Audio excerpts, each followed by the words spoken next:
Excellency Musafaki Mohammed, outgoing chairperson of the EU Commission, Chief Obasanjo. He forgot to mention that Chief Obasanjo came to Mekelle 8 times. And of course with him also came drones. So we're lucky that Chief Obasanjo came 8 times, and it gave us the opportunity to at least stop the drones. And that, I believe, is what it means to silence the guns. And once again, I would like to thank the AU and its people for taking the opportunity to take ownership of the process. And I also would like to take the opportunity to reflect that I wish this was a moment would take to thank each other, greet each other, that we have accomplished everything when it comes to not just only silencing the guns in Tigray, but also carrying out all the objectives that were particularly mentioned in the Pretoria Agreement. And I have every reason to believe that with continued engagement, we'll still have the opportunity to make sure that what the AU, by way of slogan, says African solutions to African problems, is indeed a reality. And I look forward to being part of that process. And we still have a long way to go before we can rest on our laurels. But I would like to take this opportunity to thank all of you here, Chief Obasanjo, Uhuru Kenyatta, Madam Fuzile, my friend Al Haji. He's bragging that he wasn't intimidated, but whatever I did and whatever he did, at least gave us reason to believe that something could be done under the auspices of the EU.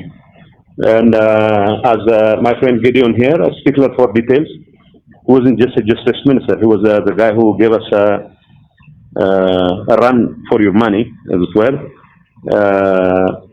But looking back on Pretoria, all I can see is the first experience I had.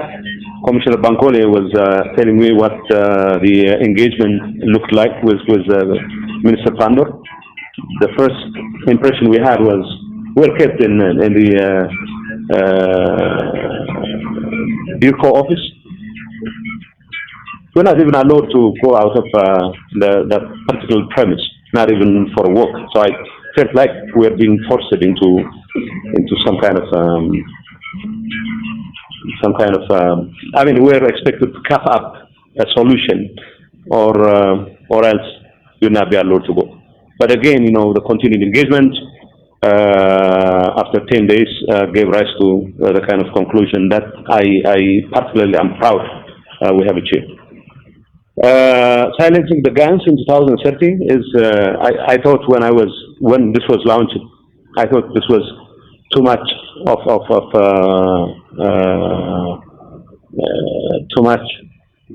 a task.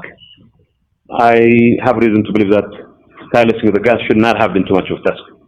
And it's obvious that what we did in Pretoria clearly showed that as long as there is commitment on both sides, it's not entirely difficult to silence the guns. But unfortunately, silencing the guns is not the end of the story.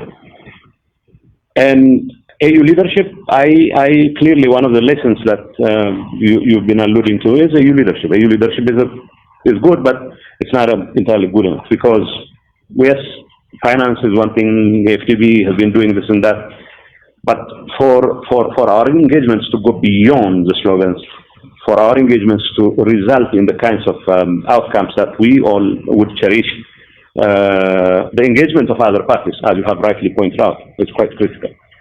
One of the things that I should point out at this point in time is that although the observers were relevant in many ways, the fact that they were not there as guarantors of the agreement has had its own negative impact on the speed with which the implementation of the Pretoria Agreement was taken care of. And of course, it's a good thing that the specificities and complexities of the problem in Tigray, or other conflicts for that matter, was something that needed to be taken into account. Simply because one of the issues I had was with AU people was, this conflict was in Addis Ababa, the capital of Africa. And any conflict that happens in the northern part of Ethiopia, which is cradle of civilization and which is the most integral part of the Ethiopian civilization, should not have been left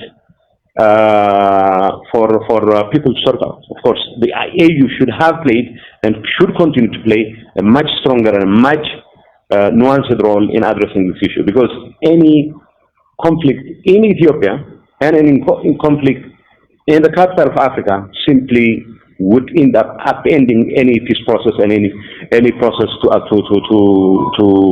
address the issue of silencing the guns in the entire Africa region. And of course, taking into account the specificities and the complexity of the problem, I think it's a lesson we'll learn, but I hope and expect that lesson to be taken seriously.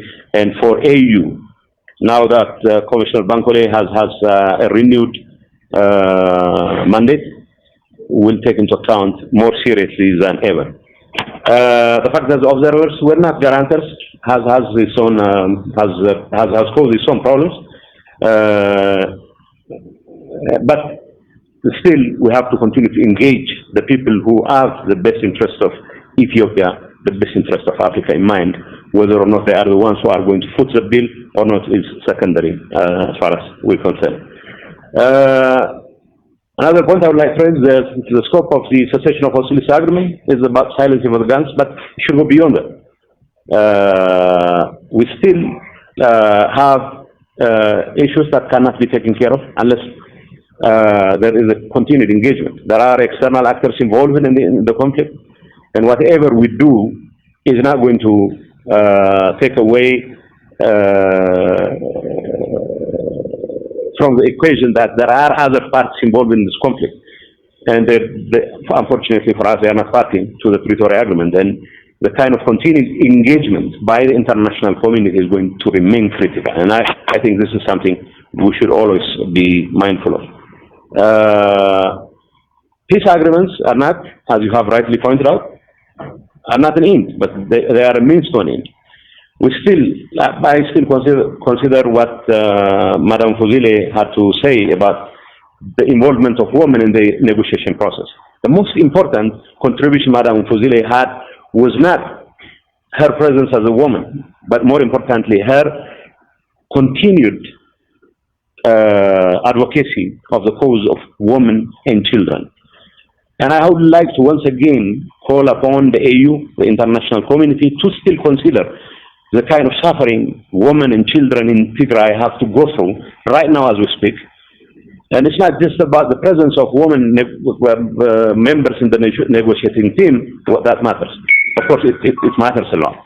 But the most important focus for us should be whether the issue of women and children is given the kind of attention it deserves, and richly so. There are a number of issues we haven't yet addressed. DDR, most of the focus of the international community was the first D in the DDR process, the disarmament process. But the most important aspect for us is whether we disarm should not be the end. Whether we demobilize and reinstate the people who have been combatants because they had a cause to believe in is something that should be taken into account. And of course, the international community, the AU, should take this process seriously, and it should continue to press all of us to focus on this part of the Pretoria arrangement. But to conclude, I would say the most important focus should be the return of IDPs and the return of IDPs to the constitutionally mandated territories of Tigray.